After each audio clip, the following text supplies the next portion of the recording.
बिस्मिल्लाहिर्रहमानिर्रहीम। देखें जी, आज हम बात करेंगे, वो कहता है define absolute potential energy and prove its expression. Absolute potential energy होती क्या है और उसका हमने क्या करना है, एक्सप्रेशन प्रूव करना है। देखें, वो कहता है it is defined as the work done in taking an object from earth surface. ज़मीन की सतह से किसी ऑब्जेक्ट को उठाना है, कहाँ तक, टू इन्फिनिटी तक, where the force of gravity becomes zero. यहाँ पर फोर्स ऑफ ग्रेविटी क्या हो जानी चाहिए, ज़ीरो जानी चाहिए। तो ये होता है हमारे पास क्या, एब्सोल्यूट पोटेंशियल एनर्जी। तो एक्सप्रेशन जो है, देखें, expression for absolute potential energy वो कहता है to calculate the work done the formula mgh is only true near the surface of earth. यानी हम वर्क डन अक्सर कैलकुलेट करते हैं किसकी, इस फार्मूले की मदद से, mgh वाले की। वो कहता है ये तभी ठीक होता है जब हम अर्थ सरफेस के करीब करीब बात कर रहे होते हैं। Where the value of g and gravitational force is almost constant. यहाँ पर g की वैल्यू जो होती है वो कॉन्स्टेंट होती है। अगर हम अब एब्सोल्यूट पोटेंशियल एनर्जी में देखें तो वहाँ जी की वैल्यू क्या हो जाती है हमारे पास, इन्फिनिटी, यानी ज़ीरो जाती है, ज़ीरो। तो ये फार्मूला तो ज़ीरो जाएगा। तो ये वाला फार्मूला यहाँ पर काम नहीं करता। वो कहता है if a body mass m is displaced through a large distance from the point 1 to n in gravitational field, the gravitational force of earth does not remain constant as F, ये force क्या होती है, very करती है 1/r²। यानी distance जितना बढ़ता जाएगा फोर्स उतनी कम होती जाएगी, और जितना डिस्टेंस कम होता जाएगा फोर्स उतनी बढ़ती जाएगी। We know that F directly proportional to m1 m2 और r²। To overcome this problem we divide the distances between point 1 to n into small steps of each displacement delta r। हम सारे के सारे distance को एक से लेकर n तक तकसीम कर देते हैं। तो हर एक जो स्मॉल स्टेप होगा, जैसे ये आपको पिक्चर से मैं बात समझाता हूँ। देखें, ये ज़मीन थी हमारे पास, उसके सेंटर से किसी जिस्म को हमने पकड़ा और n तक लेके गए, और हमने ज़मीन से ऊपर एक डिस्टेंस यहाँ तक, तो इसको 1 लिख दिया, दूसरे को तकसीम किया, तीसरे को, चौथे को, इसी तरह n तक इस डिस्टेंस को तकसीम कर दिया। तो ये यहाँ से लेकर r1 हो गया, और ये यहाँ से लेकर दूसरा डिस्टेंस था तो ये r2 हो गया, ठीक है ना।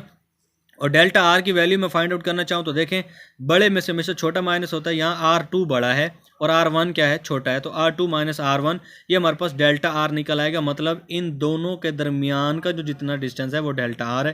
तो वो delta R is equal to क्या हो जाएगा, R2 माइनस R1, ठीक है जी। तो देखें, delta R is equal to R2 minus R1, ये इक्वेशन स्टार बना ली हमने। आर, आपको मिड पॉइंट हम फाइंड आउट करना चाहते हैं R1 का और R2 का। तो क्या हो जाएगा, R1 plus R2 divided by 2। तो दोनों का क्या हो जाएगा, हमारे पास कोई ना कोई मिड पॉइंट निकल आएगा, ठीक है जी। तो R2 इज इक्वल टू हमारे पास क्या आ जाएगा, R2 इस इक्वेशन से हम चेक करें तो हमारे पास आता है R1 plus delta R, R1 plus delta. तो जो है hence R is equal to, अब क्या है, R2 की वैल्यू पुट कर दी हमने। R1 वैसे का वैसे, R2 की जगह क्या आ जाएगा, ये वाली R2 की जो वैल्यू निकाली हमने, R1 प्लस डेल्टा आर। तो ये R1 प्लस डेल्टा आर आ गया, बटे में 2 था तो 2 आ गया, ठीक है जी। अब तो ये इन दोनों को जमा करें तो 2R1 प्लस डेल्टा आर और डिवाइडेड बाय 2 बनता है। इसके नीचे और इसके नीचे कंबाइन है, इनको अलग अलग कर लें तो ये ऐसे आ जाएगा 2R1 by 2 plus delta R by 2। तो R is equal to R1 plus, ये 2 से 2 कैंसिल हो जाएगा, R1 plus delta R by 2। ये इक्वेशन 3 हमारे पास बन गया। अब स्केयरिंग ऑन बोथ साइड, दोनों साइड पे हमने क्या किया, स्केयर किया। तो R square is equal to, इन इसका होल स्केयर लेंगे तो आर, ये वाला इसको ओपन करेंगे तो R1 का square plus delta are square by 4, ठीक है, प्लस हमारे पास क्या आ जाएगा 2R1 और डेल्टा आर बाय 2, क्योंकि ये A square plus B square plus 2AB बनता है हमारे पास। तो अब ये ज़रा देखें, चेक करें, यहाँ पर 2 से तो 2 कैंसिल हो जाएगा। अब डेल्टा आर स्केयर बाय 4, ये वो कहता है निगलेक्ट करके हम इसको 0 कर सकते हैं। क्यों, वो कहता है delta R is very small. जो ये डिस्टेंस है, हमने जो अभी यहाँ पर मैंने कहा भी आपको, ये इन दोनों के दरमियान का जो ये वाला डिस्टेंस है ये बहुत कम है। तो इसका भी स्केयर करके उसको फिर 4 पे तकसीम करें, ये तो और छोटा हो जाएगा। तो ये बहुत स्मॉल है, इसको वो कहता है, इसीलिए हम क्या कर सकते हैं, निगलेक्ट, इसको 0 कर लें।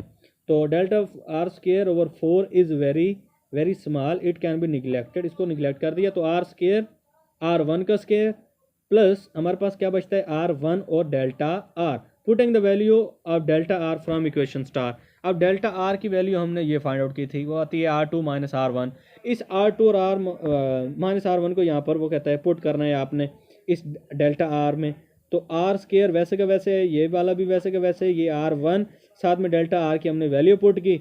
अब देखें आर स्केयर, ये R1 का स्केयर प्लस ये R1 और R2 आ गया, और इसको अंदर ज़रब देंगे तो ये माइनस, ये प्लस का ये माइनस का, तो माइनस R1 का स्केयर आ जाएगा, ये प्लस का है और ये माइनस का है, तो ये आपस में क्या हो जाएंगे, कैंसिल हो जाएंगे। तो R का स्केयर हमारे पास बराबर आता है R1 और R2 के। Now F is equal to GMM over R square था हमारे पास, हमने R स्केयर की वैल्यू फाइंड आउट कर ली, putting the value of R square. इस R स्केयर की हमने क्या करना है, यहाँ पर वैल्यू पुट कर देनी। तो जो ये हमने उसकी R स्केयर की यहाँ पर वैल्यू पुट कर दी, वो हमारे पास R1 और R2 निकली थी। अब वर्क डन फॉर स्टेप 1 से 2, जो हमने उस डिस्टेंस को 1 से लेकर n तक तकसीम किया था, अब हम 1 से लेकर 2 तक उसका जो है वर्क डन निकालते हैं। तो जो है वर्क डन देखें 1 से 2 तक F डॉट डी होता है, तो डी हमने डिस्टेंस है, डिस्टेंस हमने डेल्टा आर लिया हुआ है, तो ये क्या हो जाएगा, डॉट प्रोडक्ट जब ख़त्म करेंगे एफ डेल्टा आर कॉज 180। अब 180 क्यों आया, देखें हम ज़मीन से उसको ऊपर की तरफ ले रहे हैं, ज़मीन से जब ऊपर की तरफ जाएगा वेट फोर्स उसकी डायरेक्ट डाउनवर्ड नीचे की तरफ लग रही है, और हम उसको ऊपर की तरफ लेकर जा रहे हैं, तो ये हमारे पास एंगल जो है वो 180 बन जाएगा। कॉज 180 होता है हमारे पास -1, तो ये देखें ज़रा वर्क डन जो होगा ये हमारे पास कॉज 180 की वजह से -1 जो आएगा, तो वो माइनस एफ डेल्टा आर यहाँ पर निकल आएगा। अब वर्क डन 1 से 2 तक देखें, एफ़ की जगह उसकी वैल्यू लगाते हैं, माइनस का माइनस आएगा, और एफ़ की जगह GMM डेल्टा आर ये वाला बटा जो था हमारे पास R1 और R2 वो वाला, ये वाली बात लिख देंगे। Putting the value of delta R, यहाँ पर डेल्टा आर की वैल्यू हम जो है वो लिखेंगे, तो वो वर्क डन 1 से 2 तक -GMM डेल्टा आर की वैल्यू R2 माइनस R1 बटा R1 और R2 ये वाला वैसे के वैसे आ जाएगा। तो 1 से 2 तक वर्क डन देखें कितना निकलता है। अब हमने -GMM ये इसको बाहर लिखा हुआ था, और ये चीज़ जो है ये दोनों के बटे में यार इसको अलग अलग लिख लेते हैं। R2 डिवाइडेड बाय हमारे पास क्या आता है R1 और R2 minus R1 divided by क्या है R1 और R2। यहाँ से क्या होगा, R2 से R2 कैंसिल, और यहाँ से R1 से R1 हमारे पास कैंसिल हो जाएगा, तो ये हमारे पास बराबर -GMM, और यहाँ पर 1/R1 आता है, माइनस यहाँ पर 1/R2 आता है। तो वर्क डन क्या निकला, देखिए 1 से 2 तक है, तो हमारे पास वर्क डन निकलता है -GMM 1/R1 माइनस 1/R2। 1 से 2 तक है तो 1 और 2 निकला। सिमिलरली हम इसी तरह लिख लेते हैं -GM और M। 2 से 3 तक है तो R भी 2 हो जाएगा, और इधर R 3 हो जाएगा। 3 से 4 तक है तो यहाँ पर 3 हो जाएगा, और यहाँ पर 4 हो जाएगा, बाकी ये सारा सेम रहेगा। उसी तरह अगर n तक है तो n से पहली टर्म क्या हो जाएगी, n से पहली टर्म होगी n-1 वाली, तो 1/Rn-1 से लेकर 1/Rn तक ये वाला हो जाएगा। तो हमने वर्क डन छोटे छोटे स्मॉल पैचेस में 1 2 3 4 इस तरह कैलकुलेट कर लिया। अब टोटल वर्क डन निकालते हैं, तो work done is equal to हो जाएगा पहले से 2 तक, फिर 2 से 3 तक, फिर इसी तरह up to so on n तक। तो इन सभी को पहले से 2 तक जो निकला था वो, प्लस 2 से 3 तक जो निकला था वो, उसी तरह n तक जो निकला था वो, सभी को हमने ऐड कर लिया। तो सभी में हमें देखें कॉमन क्या आता है, -GMM। ये ज़रा ऊपर देखें सारों में कॉमन आ रहा है, तो मैंने उसको पहले ही बाहर लिख लिया। तो इसको बाहर लिखने के बाद ज़रा आप गौर करेंगे तो हमारे पास ये R2 है, ये माइनस में है तो यहाँ पर प्लस में आ रहा है। इसी तरह यहाँ पर R3 माइनस में होगा तो अगली टर्म में R3 प्लस का आ रहा होगा। उसी तरह अगली टर्म में R4 माइनस का होगा तो अगली में प्लस का आ रहा होगा। तो ये R2 से R2 कैंसिल, 3 से अगले वाला 3 कैंसिल, 4 से अगले वाला 4 कैंसिल। इसी तरह ये n-1 है, इससे पिछले से ये वाला कैंसिल हो जाएगा। तो हमारे पास 1/R1 और 1/Rn ये वाली 2 टर्म बचेंगी। तो -GMM 1/R1 माइनस 1/Rn ये हमारे पास टोटल वर्क डन निकल आएगा R1 से लेकर Rn तक। If Rn is at infinity, दूसरा पॉइंट हमने पहला तो ज़मीन से शुरू किया था, वो कहता है दूसरा जो हम उसको उठा कर लेके गए थे वो बिलफर्ज अगर n जो है वो इन्फिनिटी तक पहुंच गया है, देन अकॉर्डिंग टू डेफिनेशन के अकॉर्डिंग क्या हो जाएगा, absolute potential energy is equal to work done 1 to infinity. तो -GMM 1/R और n की जगह क्या आ जाएगा, इन्फिनिटी।